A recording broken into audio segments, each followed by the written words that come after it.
welcome to the webinar. So the agenda for today's session is to give you a kind of a brief about account management strategies. I cannot cover everything about key account management in 50 minutes, but I'll try to actually cover some, broad things related to account management strategies, especially I'd like to spend some time on account migration strategies, which I'll talk about in a couple of minutes. So the agenda for today's session is we'll actually first, for a few minutes, try to understand how business to business markets are different from business to consumer markets. That will actually make this particular context unique.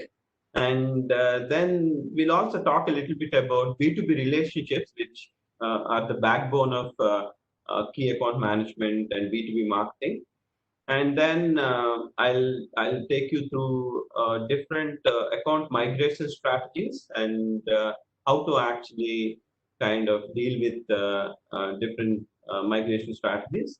And I'll also discuss a little bit about should you invest in a relationship or divest a relationship? This has been a very big question for a lot of us because these relationships are very much resource intensive. So you invest a lot in terms of time and all the other resources when you are building and maintaining relationships. So this is a very important question for us to ask. And towards the end of the session, I'll actually provide some 5 generic strategies to develop deep, I would say, account relationships, right? So to start with, what are the broad differences between B2B versus B2C that you can think of or that you actually experience in general? You can just put it in the chat. Let's look at 2 or 3 key differences. What are the key differences between B2B and B2C that makes our context unique?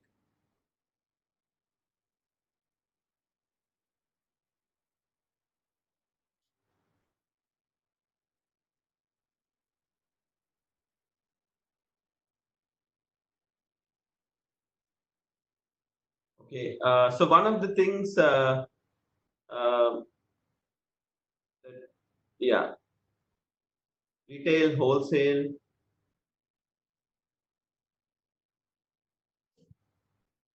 Anything else that makes this context unique?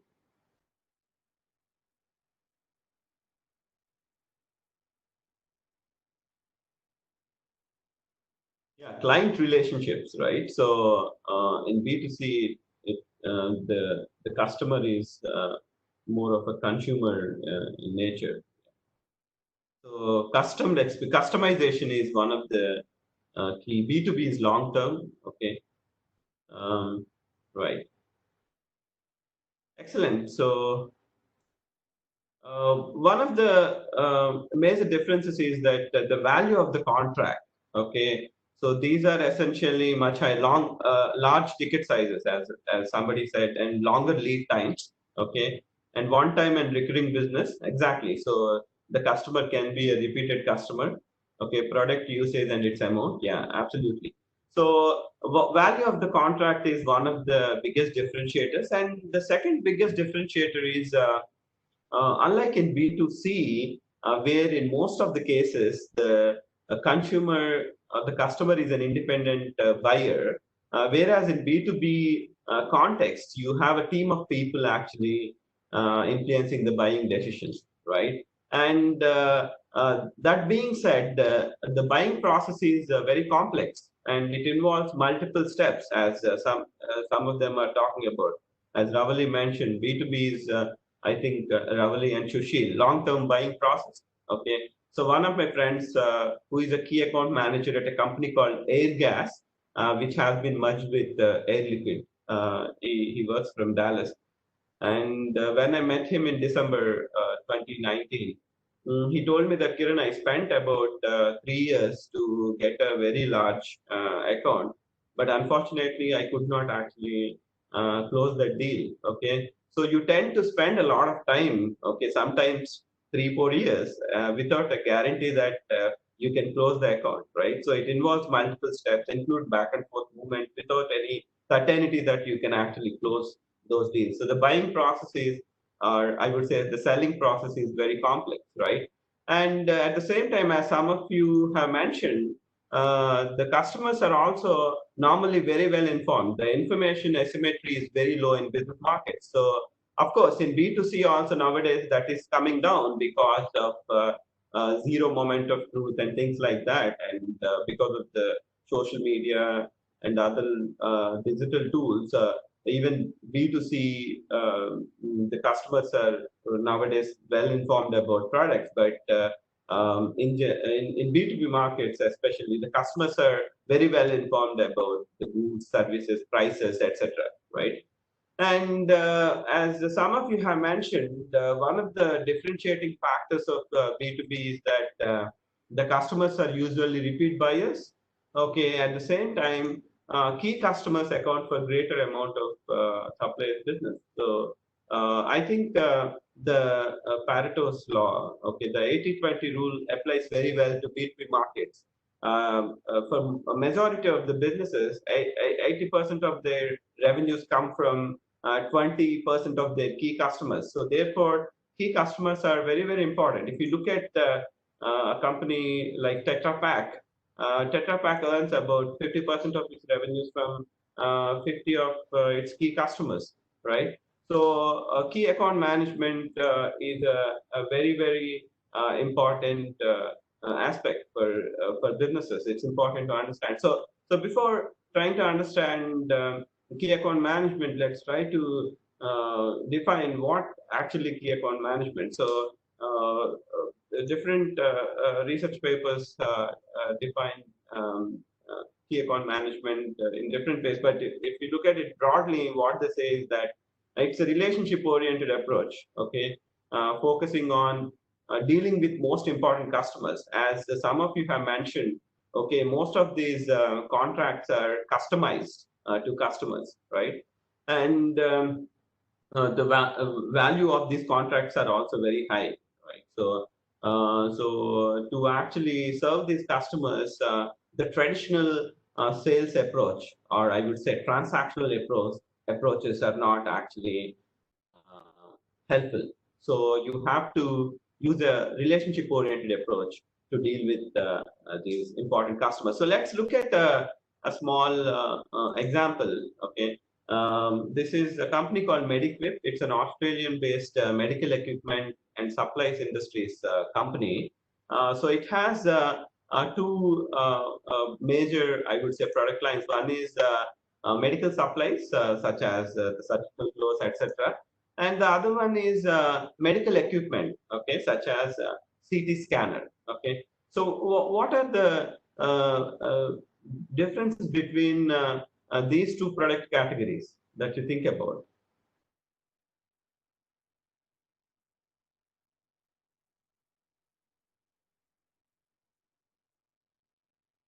How these two product categories are different? Yeah, one is a low value.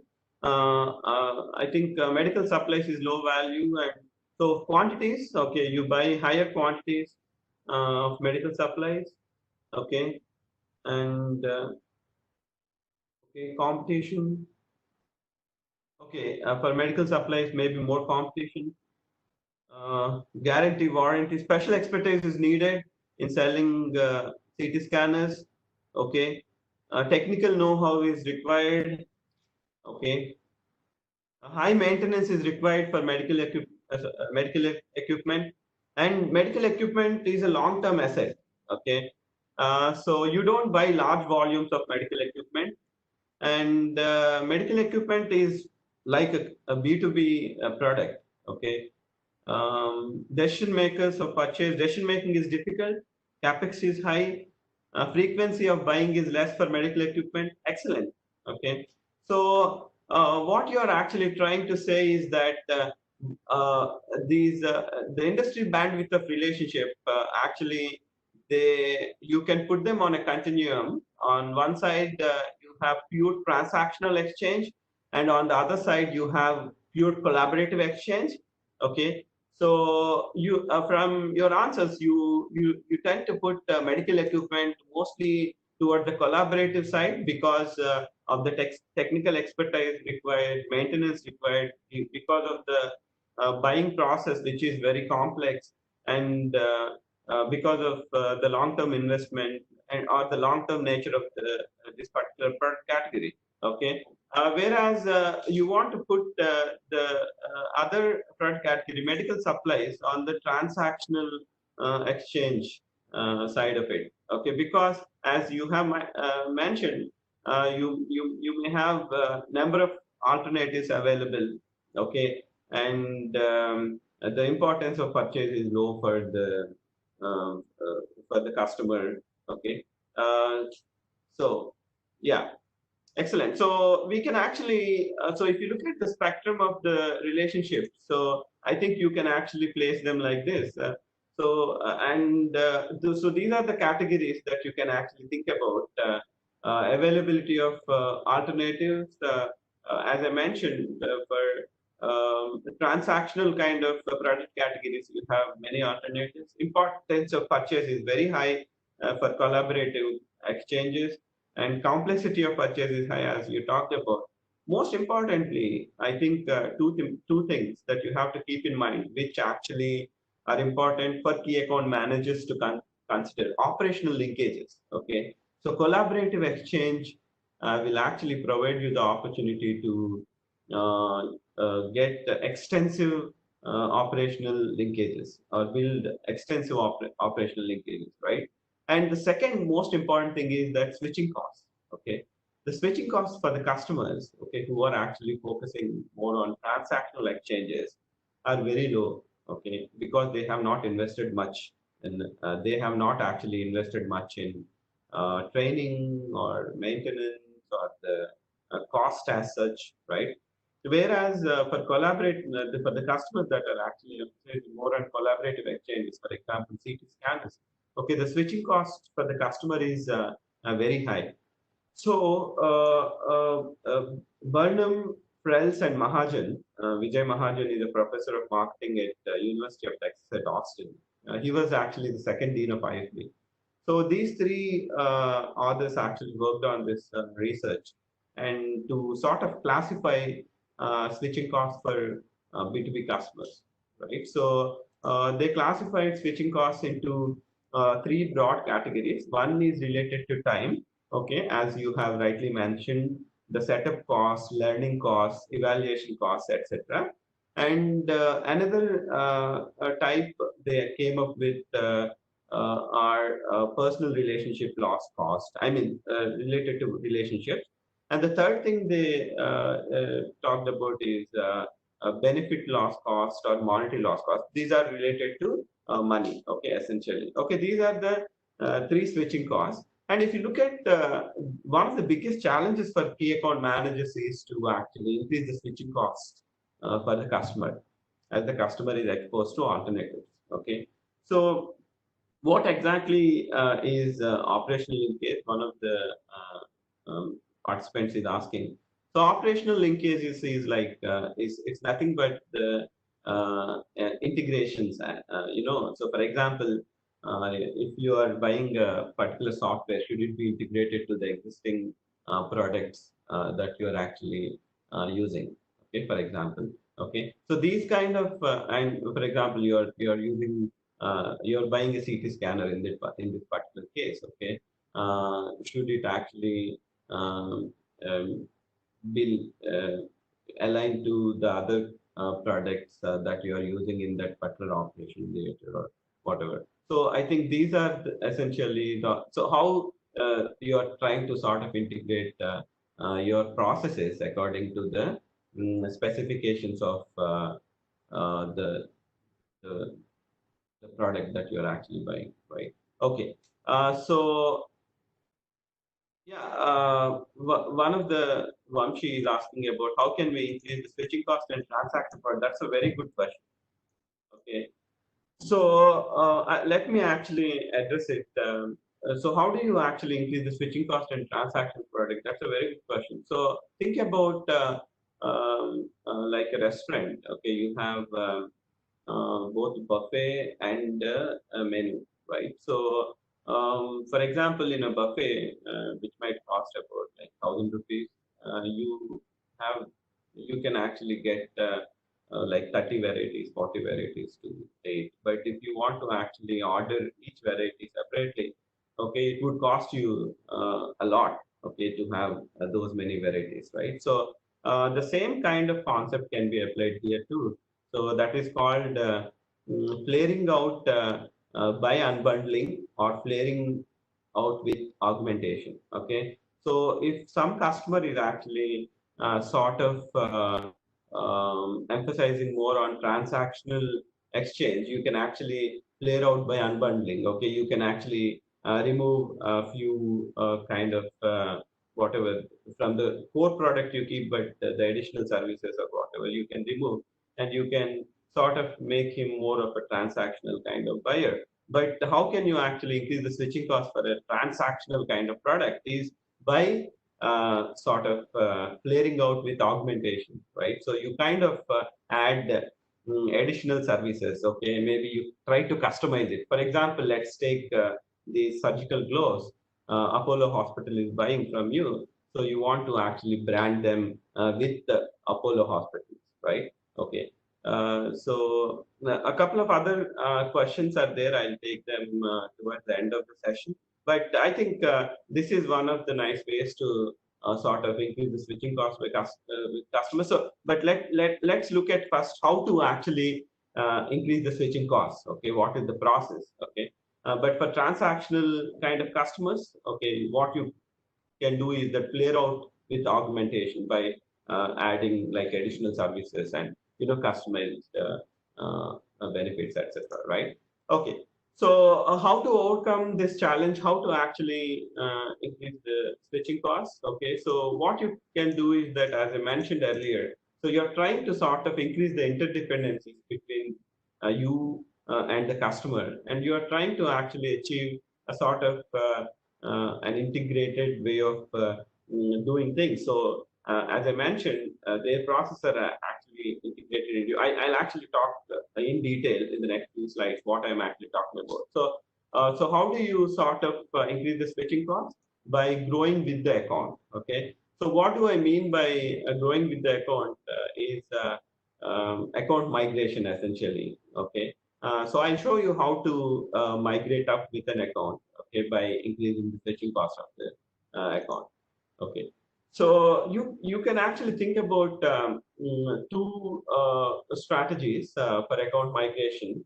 One is account migration through changes in market offerings.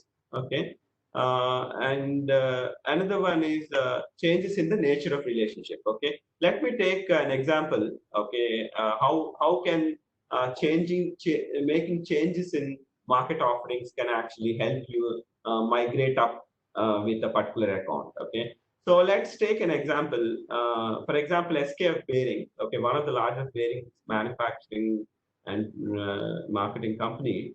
So this particular company, until 1990, has been known for manufacturing and marketing very high quality bearings and services, but these two were actually sold separately. Okay, and they realized that they are actually the customers are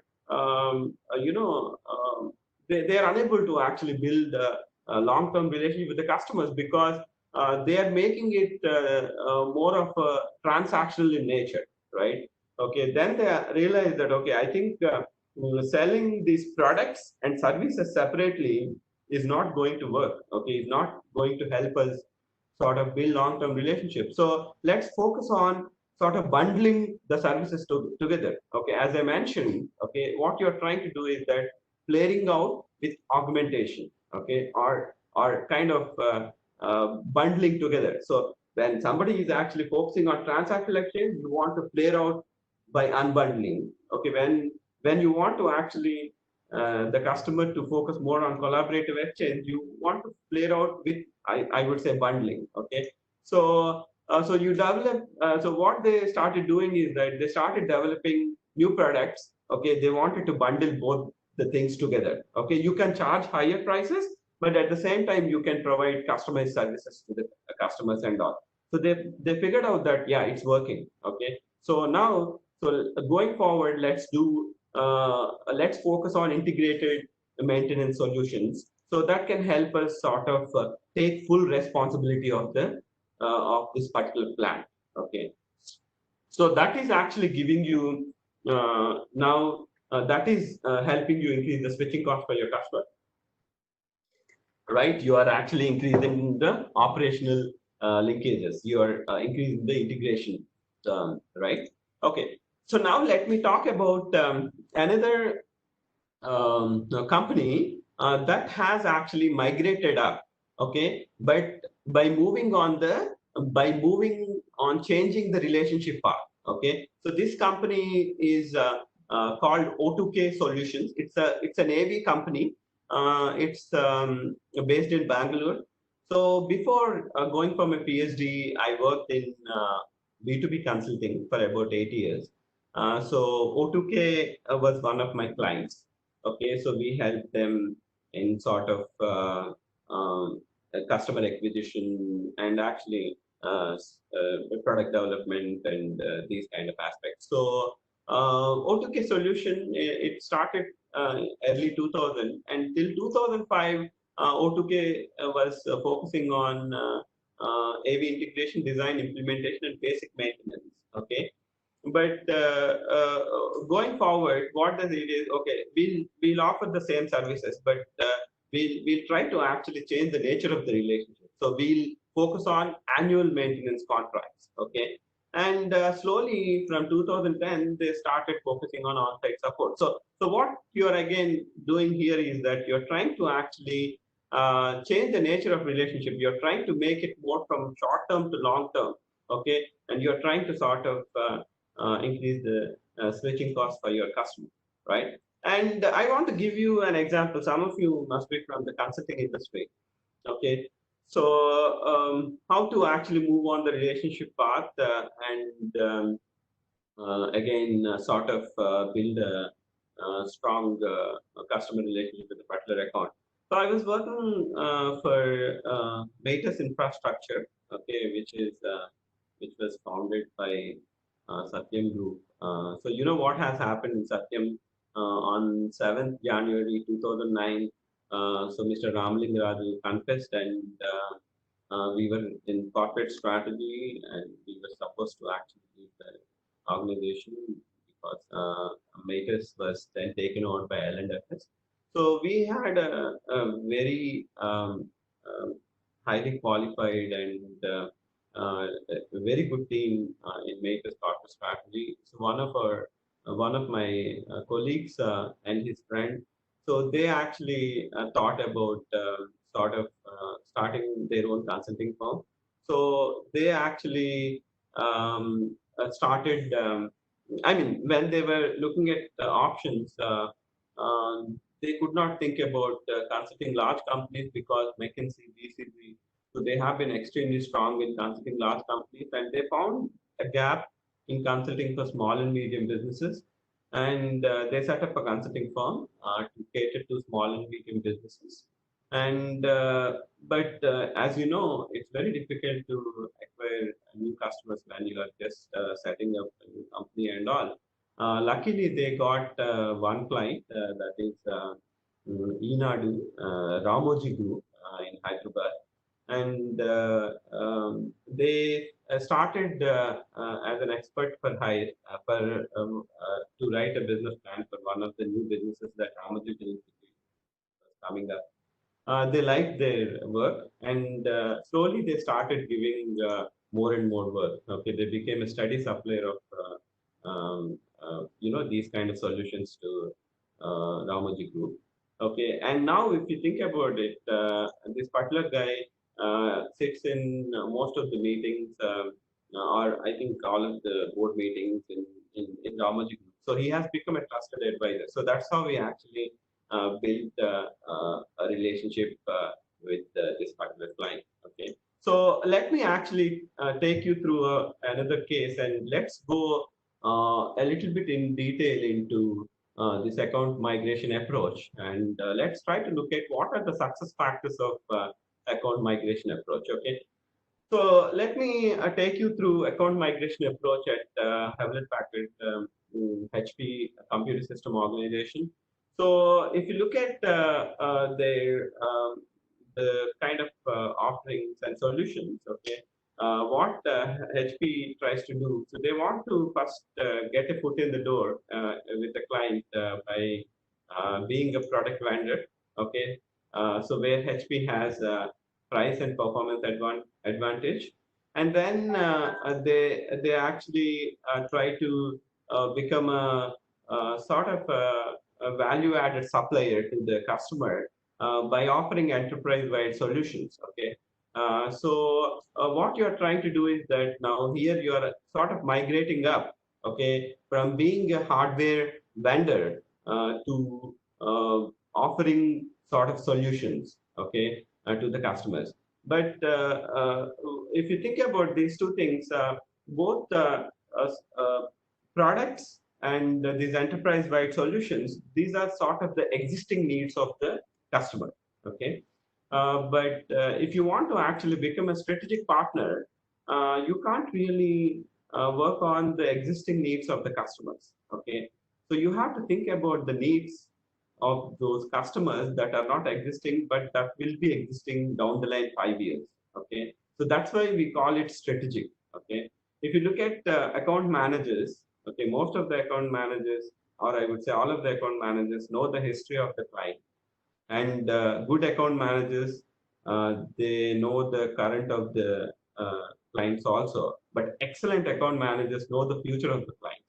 Okay, so one of the most important aspects of account managers, I would think, is that doing very good homework and sort of trying to look beyond, okay, the existing problems of the customers. And so down the line 5 years, okay, where the industry is headed, the customers industry, okay. So what are customers' current strengths? Would the customer be able to kind of deal with the challenges that will be posed down the line 5 years? So how, as a solution provider, we can help the customer take care of the challenges that they will face. Okay, so there is a famous saying, Abraham Lincoln's, that if you give me 8 hours to chop a tree, I'll spend first 6 hours to sharpen my saw. I think that fits very well to this particular job. Okay, I want to give you an example. So there is a hotel chain called Magnuson Hotels. It's in the US and Europe. I think about 100 hotels they have across the world. And the CEO of the company is Tom Magnuson. So he was actually sharing in one of his interviews that he gave a keynote address in one of the sales conferences, and after the keynote address, one salesperson from the software company meets Mr. Tom Magnuson and says that Mr. Tom Magnuson, your talk has been wonderful, and my team and I, we have been working for the last 9 months. We have been looking at following your company, and if you have 2 minutes time, I want to actually show you something that can potentially increase your occupancy rates, and also will help you increase your prices, okay, room rates, etc. So he said that, okay, please go ahead. So then the sales guy from the software company, he will take a napkin from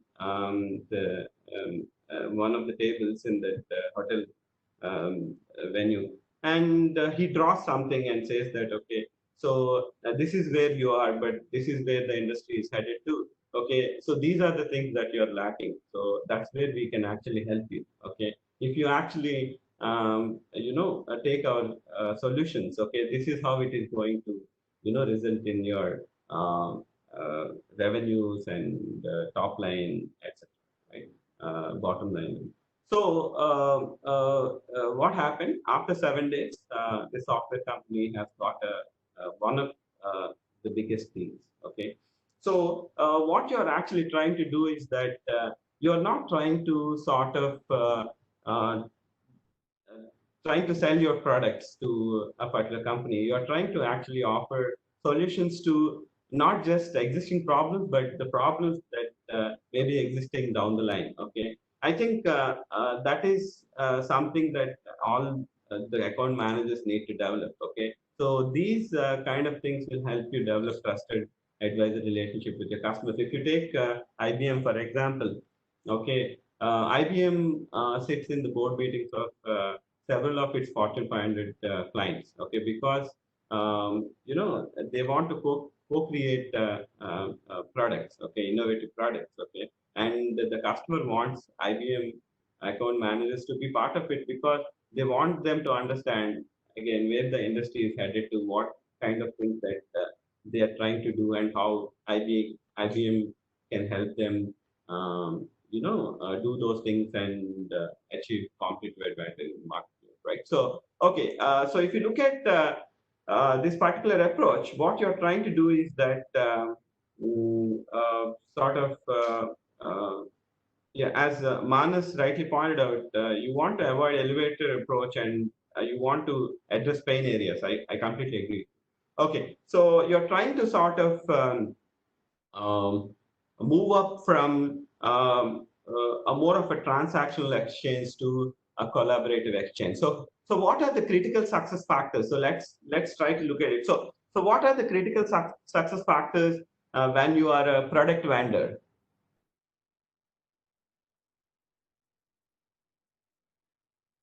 What kind of things that you have to make sure that you're doing right as a product vendor? Competitive price, right? Quality and reliability, right? Okay. Um, Service, yeah, absolutely. Easy configuration, etc. Absolutely, very good. So what you're looking at is operational efficiency, okay, to overcome high customer service requirements, as you rightly pointed out, and price. Okay, so these are the two things, two success factors when you're actually at the downstream businesses level, right? So when you are a value-added supplier, what are the key success factors?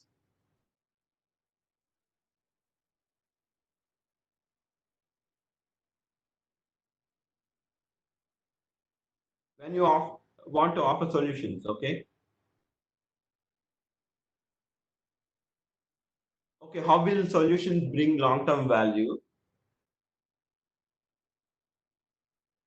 Understanding their needs and providing solutions. Exactly, right? So I think that's the most important thing, right? And another thing is understanding expectations and value additions, as Sandeep rightly pointed out. So most of the times, what happens is that we try to actually agree on some projects, okay, that you are not very sure of, okay.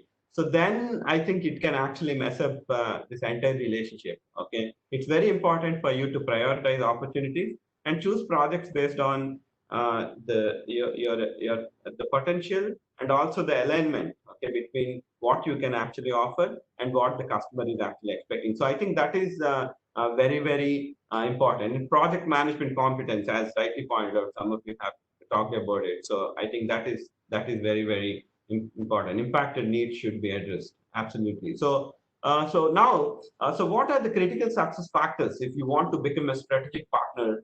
Um,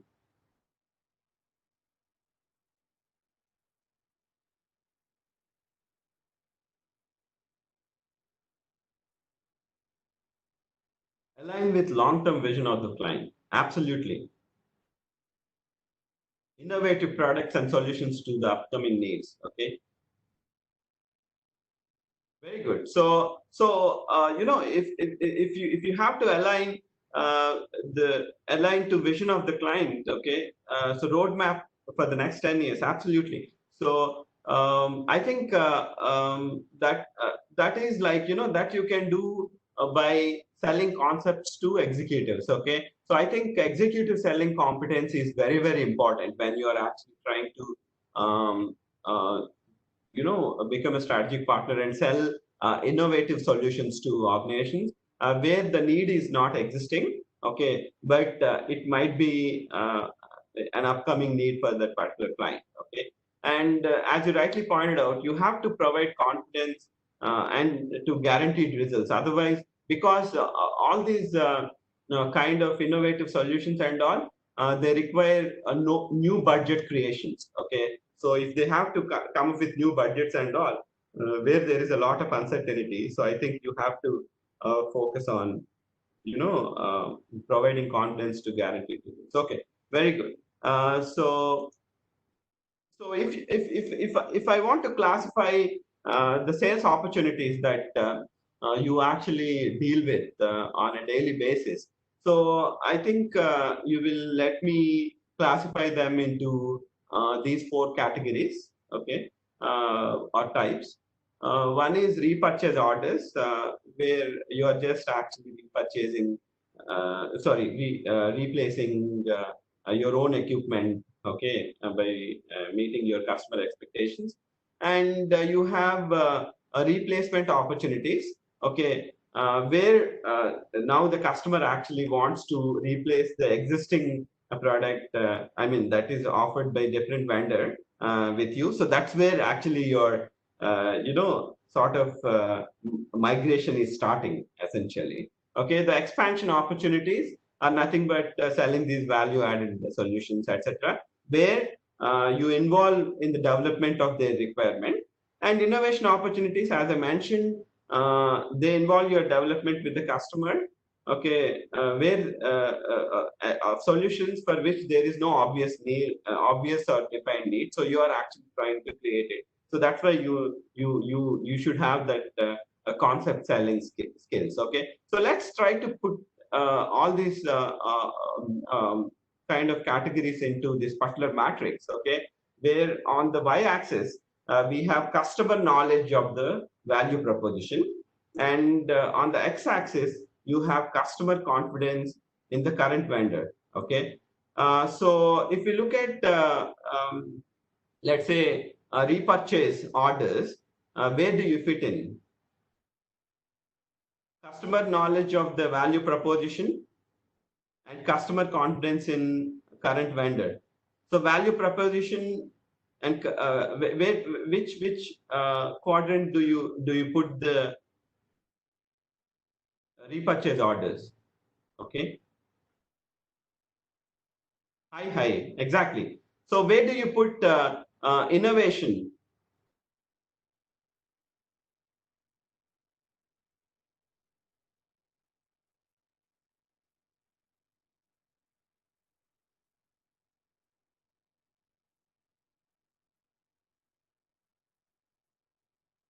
Low, yeah, right. So I think this is how you actually perhaps you put them into. So why is it important to understand?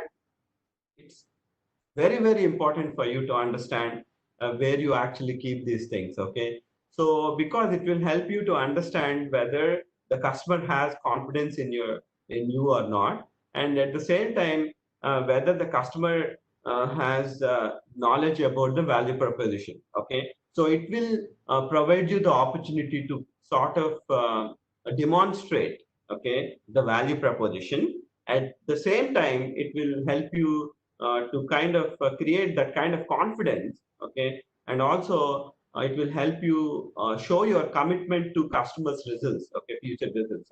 So that's why it's very important to understand. So if you allow me to put it into this particular migration triangle, so I think I'll put it like this, where I'll put repurchase and replacement in the downstream.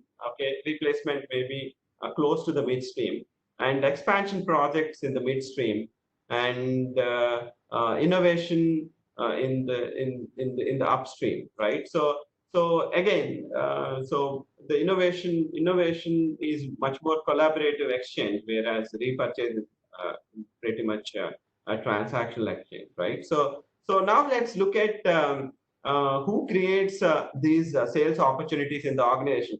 So in general, where do you get the repurchase orders from? Who influences these kind of orders?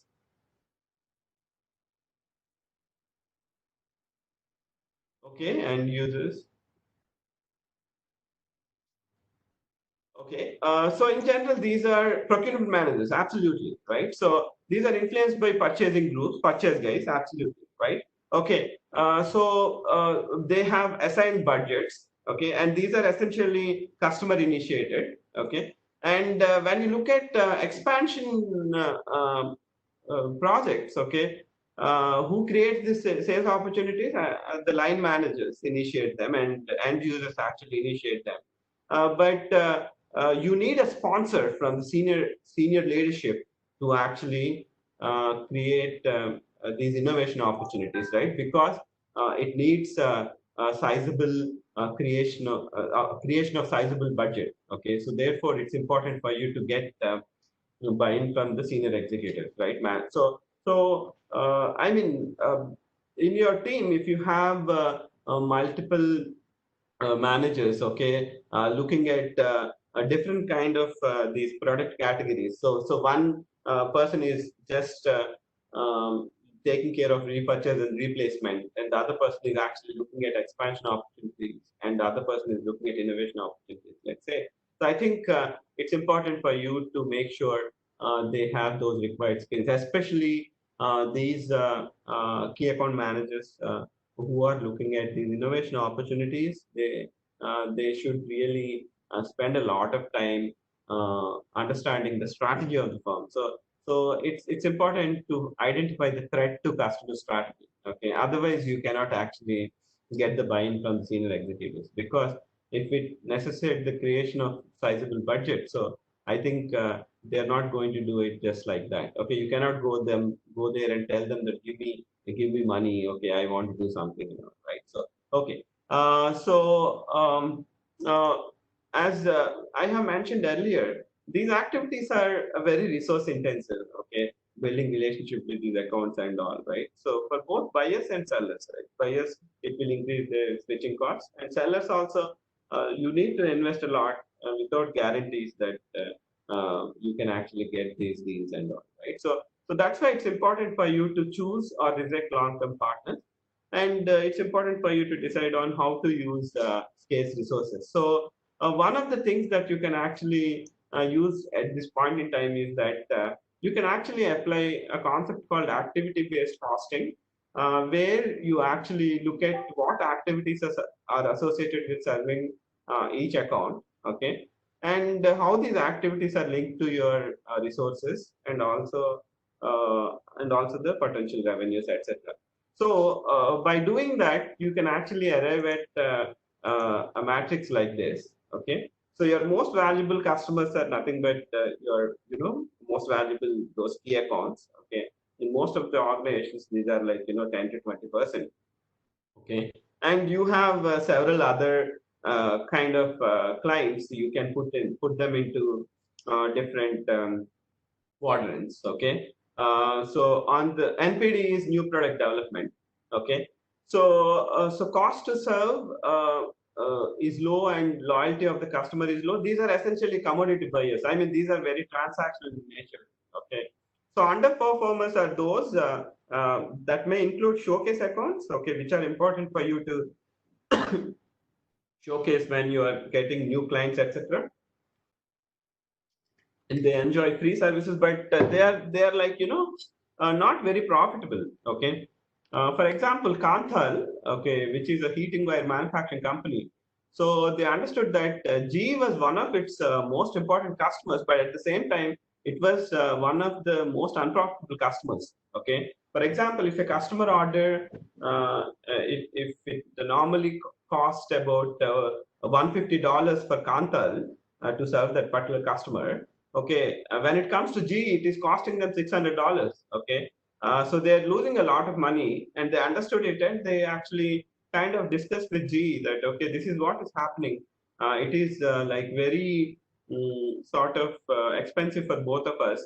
So perhaps you might have to look at the things. Okay, essentially what they suggested is that frequent order changes, okay, scheduling adjustments. So these are actually making serving this particular customer very expensive. So G has actually taken it very seriously, and they had an internal review, and they understood that they actually immediately taking care of this particular thing, and they awarded one of the largest contracts to Kantal, where they have included a clause that for each and every schedule adjustment or order change, there will be a surcharge. Okay, so that you are not going to be unprofitable. So what they try to do is that they actually had an unprofitable customer, an underperformer. They wanted to actually convert them into a partner. Okay, so but in other cases where the underperformers might not be listening, so you spoke to Z, but Z didn't want to listen. Okay, so what will you do in such kind of situation?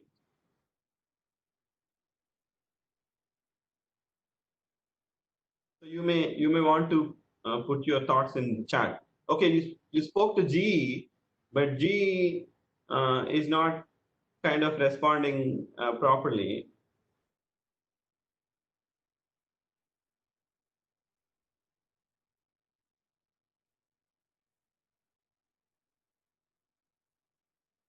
Okay, perhaps exit. Okay, so okay, that I think that is marginal cost increase, but keep the customer because it's a showcase account. Maybe that's what Pranav is talking about. Okay, so what else you do? I'll come back to Manas's point, where he's saying exit if earning before taxes. Okay.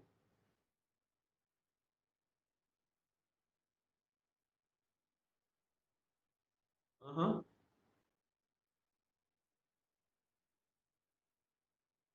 Okay, keep it to base minimum. Okay, that's make the process complex. I think uh, perhaps what Arfat is talking about is that remove all the free services, etc.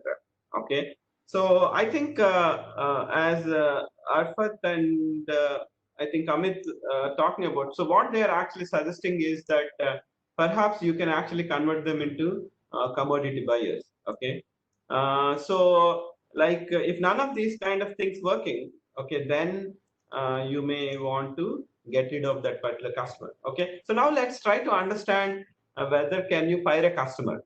Okay, so I think what research suggests is that you can fire a customer when the customer is unprofitable, and as some of you have rightly pointed out, it's not offering any opportunity for learning, or it's not offering for any opportunity to get indirect revenues, etc.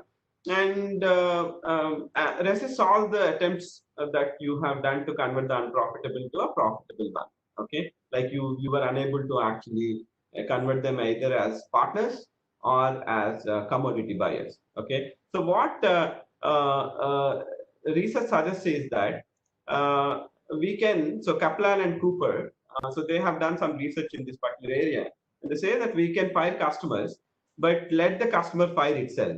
Okay, by refusing to grant discounts, as some of you have rightly pointed out. Okay, eliminating technical support or eliminating all these free services, etc. Right? And but, however, the most recent paper, what they say is that exercise this option very sparingly. Okay, only after other options have been thoroughly examined, because a HBR study 2014, it says that losing a customer is much more expensive. It's 5 to 25 times expensive than getting a new customer. So I think you have to think about it very carefully. But yeah, definitely, I think this activity-based costing can actually help you to look at who is profitable and who is not profitable, etc. Right? So now let me actually offer you some 5 generic strategies that I think from my interactions with some senior leaders, and also from my research, what I understood. Okay. So one is, as I have been mentioning since the beginning, is that identify the threat to your customer strategy. It's very, very, very important. Okay. So Magnuson's hotels. Okay. I think that guy has been spot on, right? So as I mentioned, for some of the IBM's Fortune 500 customers, the account managers are direct participants. in the customer firm strategy planning session. And a current research that is happening at ISB, what it suggests is that my colleagues are working on it. So a supplier's presence in the boardroom enhances firm performance because the supplier has understanding about the industry and kind of things like that, and he can actually help you, especially in these innovation projects, etc. Right? Okay. And the second thing is that, as I mentioned, demonstrate commitment to your customer results. Don't go to your customer and say that, please give me your money. Okay, give me this particular contract. That's not going to help. Okay, so you have to show them that this is what I'm going to do. Okay, for that you have to do a lot of homework, and these are the kind of expected customer results. Okay, I think that's going to actually help you much better, right? Outcome based contracts, absolutely. Okay, and the third thing is that my friend in Dallas, his name is Ernesto Merlos, so he was telling me that, Kiran, I spent 3 years to get this particular contract from Air Gas.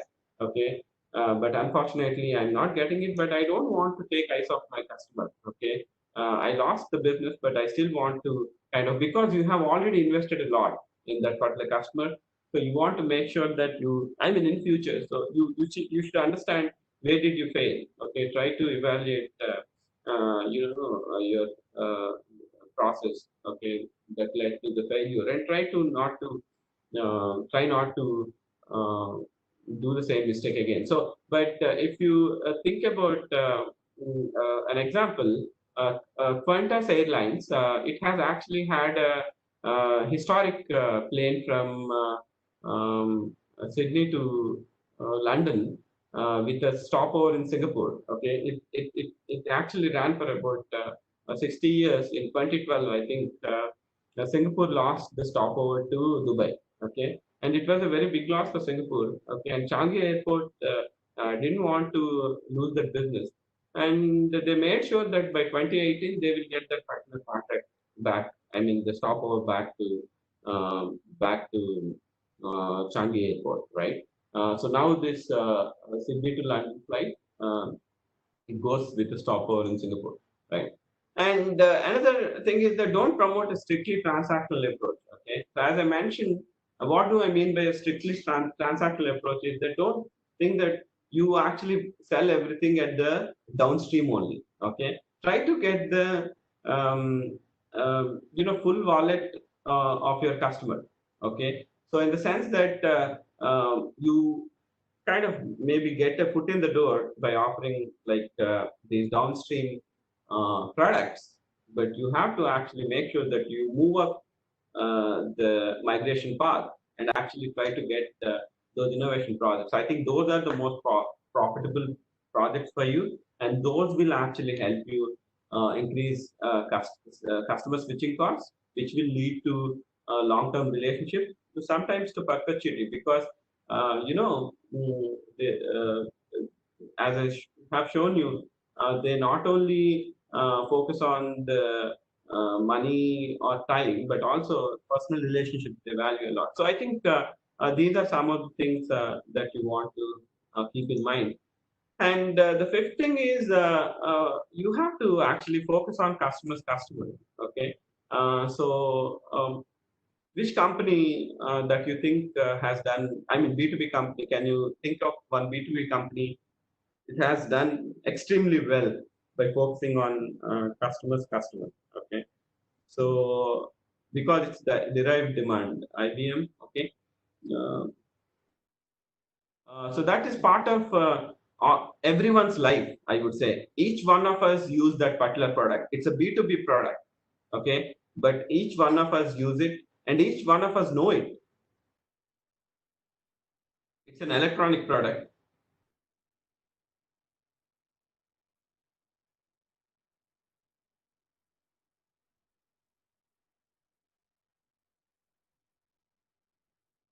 All right. Yeah, I think most of your answers are correct, but what I'm actually expecting is Intel. Yes, absolutely. Perfect. Intel, right? So they have come up with an excellent um, initiative called Intel Inside. Okay. So I was giving a master class for CII in Karnataka, and I happened to actually visit this Tata Hitachi plant also. The MD of the company, Mr. Sandeep Singh, actually, he was very kind to take me to his plant and showed me his entire plant and made me talk to the people on the shop floor and all. And by talking to the shop floor guys, and the technicians, etc., I was very impressed. Okay, because the kind of understanding they have about the business and this particular, I mean, customer kind of orientation. So they say that when we are actually making them, we keep the end user in mind, we keep his emotions in mind. Okay, when we are actually manufacturing these Atmos and all, that was really fascinating. Okay, that kind of, I think, customer orientation, okay, is like, very, very helpful for organization. So I think this is all for today. And if you have any questions, I'll be happy to take it. So one of the questions is how to displace an existing relationship the client has with our competitor and position ourselves. And that's a very good. I think this is the challenge for all of us, right? How to displace the existing relationship the client has. So one of the things is, Yukti, you have to focus on is that do an analysis of the switching cost for the customer. Okay, and then you think about where you can actually offer them the additional value. Okay, so if the customer has very high switching costs, okay, then that particular customer, it's very difficult for you to actually uh, acquire, right? So you have to sort of see, okay, where the what are the gaps. Okay, so I think that's very, very important. Okay, um, so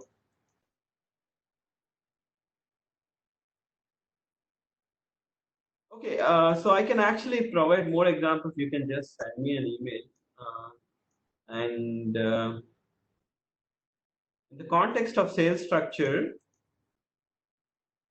yeah, absolutely. I think in most of the key account management, I would say, organization structures, you have key account managers working with other administrative staff. Okay, and in some other cases, these organization structures are even more integrated. Okay, for example, if you think about companies such as Walmart, P&G, etc. So for example, PNG's people actually sit in Walmart. Okay, it is so much integrated that the many divisions actually work together to serve a particular customer, right? Okay, so I'll be happy to chat about these things, Pranav. Maybe we can talk offline. Okay, I'll be happy to understand that. So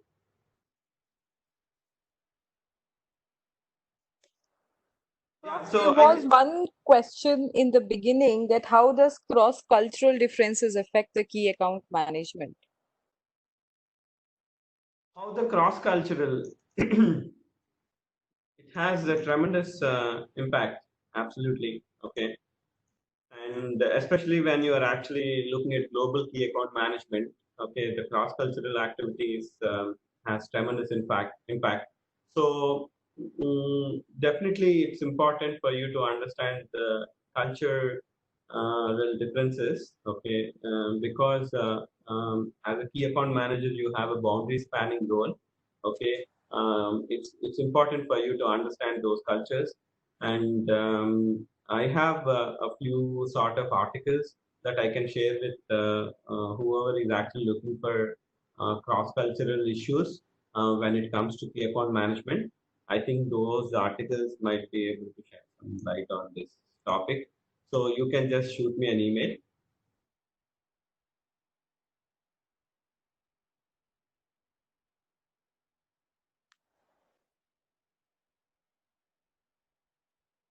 Thank you, Prof. I think this was Yeah, one thank of you. the most interactive webinars that I have personally attended so far. And if there were Thank you. chocolates that we were distributing for class participation, then I think we would have to give 120 chocolates Oh, because sure. everybody was participating. So Yeah. thank you all the participants for Yeah. joining and being and interacting with the professor, and professor Yeah. for giving us a glimpse of the key Yeah. account management strategies. Yeah.